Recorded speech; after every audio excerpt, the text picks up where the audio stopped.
வணக்கம் ஸ்டூடெண்ட். 8ஆம் வகுப்பு இயல் 5 தமிழர் இசைக்கருவிகள், அதனோட பாதி. மத்தளம். தமிழர் இசைக்கருவியில் மத்தளத்தோட பங்கு என்னன்னு பார்க்க போகிறோம். மத்து என்பதன் ஓசையின் பெயர்.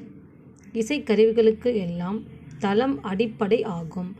மத்து கூட்டல் தளம் மத்தளம் என்று ஆகியது என்கிறார் அடியாருக்கு நல்லார்.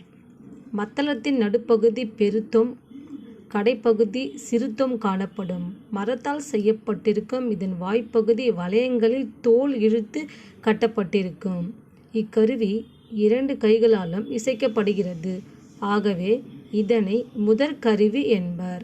தஞ்சை பெரிய கோயில் கல்வெட்டு கோயில்களுக்கு நியமிக்கப்பட்ட இசைக்கலைஞர்களுள் கொட்டி மத்தளம் வாசிப்பவர் ஒருவரும் இருந்தார் என்பர். மத்தளம் கொட்ட வரிசங்கம் நின்னூதா முத்துடையா தாமம் நிலைத்தாழ்ந்த பந்தார் கீழ். நாச்சியார் திருமொழி. முரசு. அடுத்து பார்க்க போகிறது முரசு. தமிழர்கள் போர் துணையாக கொண்ட கருவிகளுள் முதன்மையானது முரசு ஆகும். படைமுரசு, கொடைமுரசு, மணமுரசு என்று 3 வகையான முரசுகள் பழந்தமிழ் நாட்டில் புழக்கத்தில் இருந்தன. தமிழ் மக்களிடம் 36 வகையான முரசுகள் வழக்கத்தில் இருந்ததாக சிலப்பதிகாரம் குறிப்பிடுகிறது. மாக்கண் முரசம் என்று மதுரை காஞ்சி குறிப்பிடுகிறது.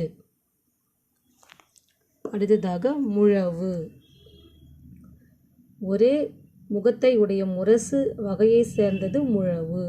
ஒரு பெரிய குடத்தின் வாயின் தோலை இழுத்து கட்டப்பட்ட கருவியாகும். இத்தோலின் ஒரு வகை பசை மண்ணை தடவி முழுகுவர். மண்ணை முழவு என பெருநாற்றுப்படையில் இடம்பெற்றுள்ளது. காலத்தை அறிவிக்க நாழிகை முழவு, காலை முழவு ஆகிய பயன்படுத்தப்பட்டன. புறநானூறு. யாழ். வெட்டுவர் இறுக கட்டிய தங்கள் வில் நாணில் இருந்து எழும்பும் ஓசை உணர்ந்தனர். வில்லை போன்ற வளைவு உடையது, நரம்புகளால் ஆனது, விரலால் வருடக்கூடியதுமான கருவி ஒன்றை உருவாக்கினார். இதன் அடிப்படையில் உருவான கருவியே யாழ் ஆகும்.